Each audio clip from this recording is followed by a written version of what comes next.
How's it going, guys? I wanted to give you guys an update here post dyno tune.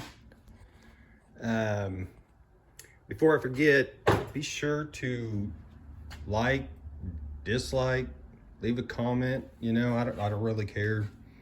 Maybe you don't like the build, maybe you do. Ask me some questions. Tell me what I'm doing wrong, what I'm doing right. You know, it doesn't really matter. Anyways, got that out of the way.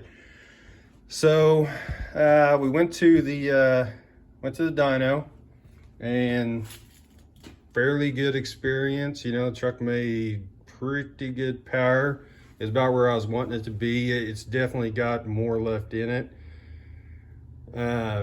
But I did run into some issues while I was there, and one of them being a miss on the coils, and that's where I narrowed it down to. I had brand new plugs in it, brand new spark plug wires, and we did pass after pass, and he wasn't certain if it was the fueling or what was going on, and I had to call it quits because it just kept happening, and it was just random. It was kind of bouncing about, you know, all over the place. Really, anywhere above $4,000, it was kind of intermittent. So swapped out the coils, went to the junkyard, pulled some coils off a Tahoe truck, or I didn't even look at it. I just looked under the hood, and there they were. Went and grabbed some, put these on there, and from what I can tell on the street anyways, I think the miss is gone. And it wouldn't surprise me. You know, the coils, this is an 02. The coils are new from 02. They're that old. And it isn't uncommon for a GM coil to go bad over time, especially after that long. So hopefully that is taken care of. And the only way to really find a miss, especially with turbo build, is you got to cut the boost off. It's especially on the street. And yeah, trying to get this thing to where it's not spinning the tires.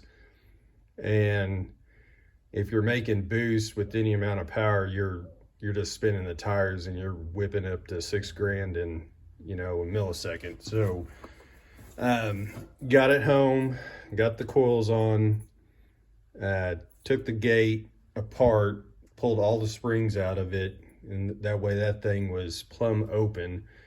Took it out and, you know, put my foot in it and run it up through the gears, and I believe the miss is gone. So that's one problem fixed.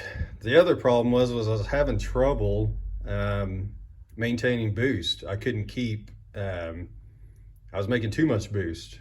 You know, not too much, but we couldn't control it.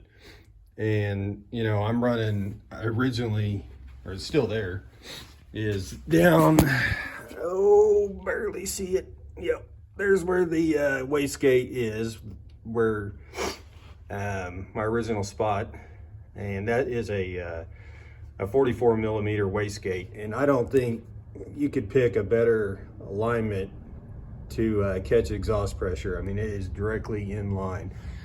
So previous build, 6-liter with the 7875, it worked good, worked perfect. I didn't have any issues controlling the boost there.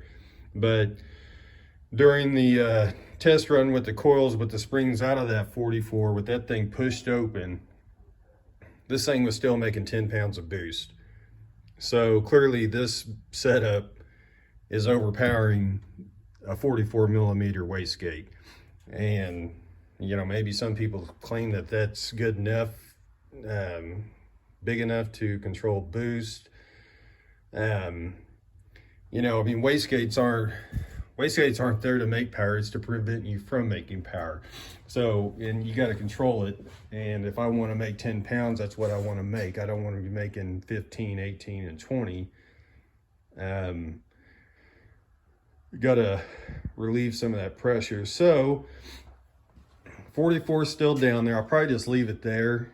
And clearly you can see what I've done here. Went ahead and put a ordered the 50 millimeter wastegate. So that has a 2-inch port on it.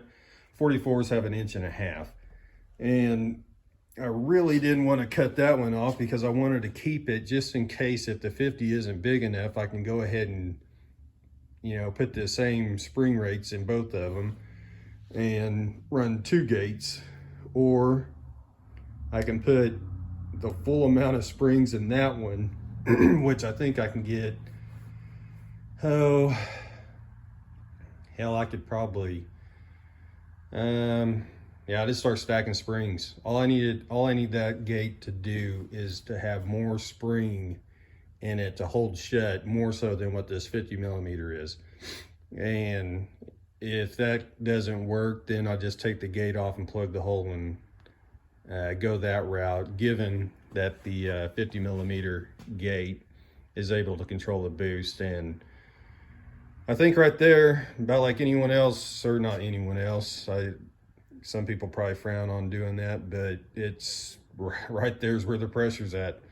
It ain't gonna catch it any better than right there on the turbine. So 50 millimeter gates getting ready to go on there, and have this thing back together. And another thing I was running, not an issue, but it kind of a disappointment, was that I was wanting to get a Pure E85 85% content while I was at the dyno. Unfortunately, the stuff didn't come into the speed shop, so I was stuck with pump gas, and the best I could get out of it was 60% ethanol, which wasn't bad. You know, I've heard or read that 60% provides the same benefits as what 85% does. I haven't witnessed that myself, other than what I just did at the dyno tune, and even at 60%, and I think we was around 20 pounds of boost, and timing was at 20 degrees. It wouldn't, well, yeah, he could have added more timing, but we were having the miss issue, and it was just pointless just to keep going and just have the engine breaking up on me. But about 20 pounds of boost, 20 degrees of timing, and the content, I believe, was 60%, somewhere thereabouts, pretty close. We was getting, it made 860 some horse, and the torque is right up there with it. It was on a dyno jet, so the torque readings will be slightly off, but I mean, it was recording over 900 foot-pounds of torque, but I mean, maybe it was, I have no idea. It's got to be somewhere around the horsepower number. And I think that was up around, shoot, we was just at $6,000. And this motor's built to spin as high as I want it, you know, 6,500, or I think that's going to be a good RPM to kind of maximum, that is, given that, you know, this thing fully set up, everything operating. We'll just have to see where power falls off. But I do know he was adding timing, and every degree of timing I was picking up, shoot, anywhere from 30 to 40 horse, you know, and that's where we left off at. So we don't know what the capabilities are, where the perfect timing is, and we can run 85%. I see no issue. The only thing with running 85% is you're asking more of your fuel system, but the fuel system should be taken care of. I mean, it's we had that thing on the low setting, and I sat there and watched my gauge, and pressure never dropped. So we're still looking good. I'm going to get this thing back together, make sure the gate's working and functioning. I do have another solenoid, a boost solenoid coming, just in case. That might have been giving me some issues, but clearly with the 44 millimeter gate wide open and me still picking up 10 pounds of boost, I think the gate, the gate's just too small for this thing. So we'll I'll get this thing all together, and we're going to take it back up there, make some hits on it, and see where we can take it.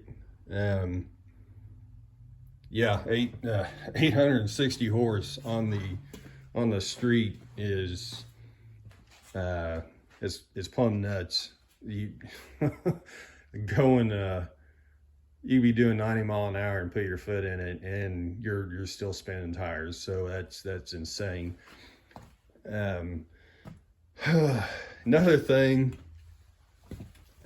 I am getting kind of more technical here, is and I kind of went round and round with the dyno tuner, is tuning a vehicle, the turbo or forced induction engine, referenced or unreferenced. And for the life of me, over the last 3-4 years, ever since I've been doing this stuff, it's always been the gospel to run a reference line. And I can see the benefits. I mean, it makes the tune, you set up your tune, your flow rate, it's linear, pressure rises with boost. And I mean, I had my pressure set at 58. As soon as I started building boost, pressure went up. I think the point he was trying to make up there is that the VE was getting untunable because I was having too much fuel, too much pressure, and that's the first I've ever heard of that. And I have read on forums, either LS1 Tech or HB Tuners or anywhere, but only in a couple of spots, that guys are tuning builds like this unreferenced, and it just doesn't make sense, because if your boost pressure is working against the output of your injector, just because you still got whatever that gauge right there says pressure wise, doesn't mean the fuel is coming out at what it's supposed to be. So you wouldn't know. There's nothing to measure that. And the only way to measure that is either you're losing power on the dyno, or what your plugs look like. Are you leaning out? And that's the worry about doing that, running unreferenced, is, are you going to lean your motor out? I definitely do not want to lean my motor out. So that would be good. Leave a comment. Tell me what your thoughts are on that. People have said they're successful doing it, and maybe they can. I guess they're using they can tune it that way, but it doesn't make sense. You're just adding another variable in the equation, and it's just, I think it would make things difficult, and also running the risk of burning your pistons up. And especially on a stock motor, that, good luck. The moment you do lean that thing out, your motor's toast. So I'm going to convince him to run that thing referenced and put it back on the dyno. We did run it both ways, and pressure stayed right there where it was. And maybe we started out over fueled, and just whatever the output of the injector was in that RPM with that amount of boost, it was just, he was able to tune it that way. But shoot, the moment your injector goes bad, and you're running 58 and you add 20 pounds to a boost to it unreferenced, well, your injector's only putting out whatever it would at 38 psi fuel pressure. Injector goes bad, you got a very lean hole right there. So that's not something I'm wanting to risk. So anyways, big spiel there. Track opens not this weekend, the coming weekend. They're doing a I don't even know what the hell they call it. It's not going to be a prep, or, yeah, no prep. There you go. No prep Sunday event. I don't know why the hell they're doing it on Sunday, but whatever. So I'm going to go up there. I'm going to try to figure out a way to get my phone attached to my truck. I know they make crap to do that. Maybe get a GoPro or something, and do some pulls with it that way and see how it goes. I'm still kind of questioning my transmission. I mean, it runs good, it shifts good, fluid looks good, and all that time I beat on it here 3 years ago. Sorry about that. My hand's drooping. I'm hoping to get we get the motor's good, get all this crap under the hood, get it taken care of. I can start moving out away from the engine bay and start doing, you know, transmission. I kind of thought about doing the billet input and getting a triple disc clutch in this, because I was missing.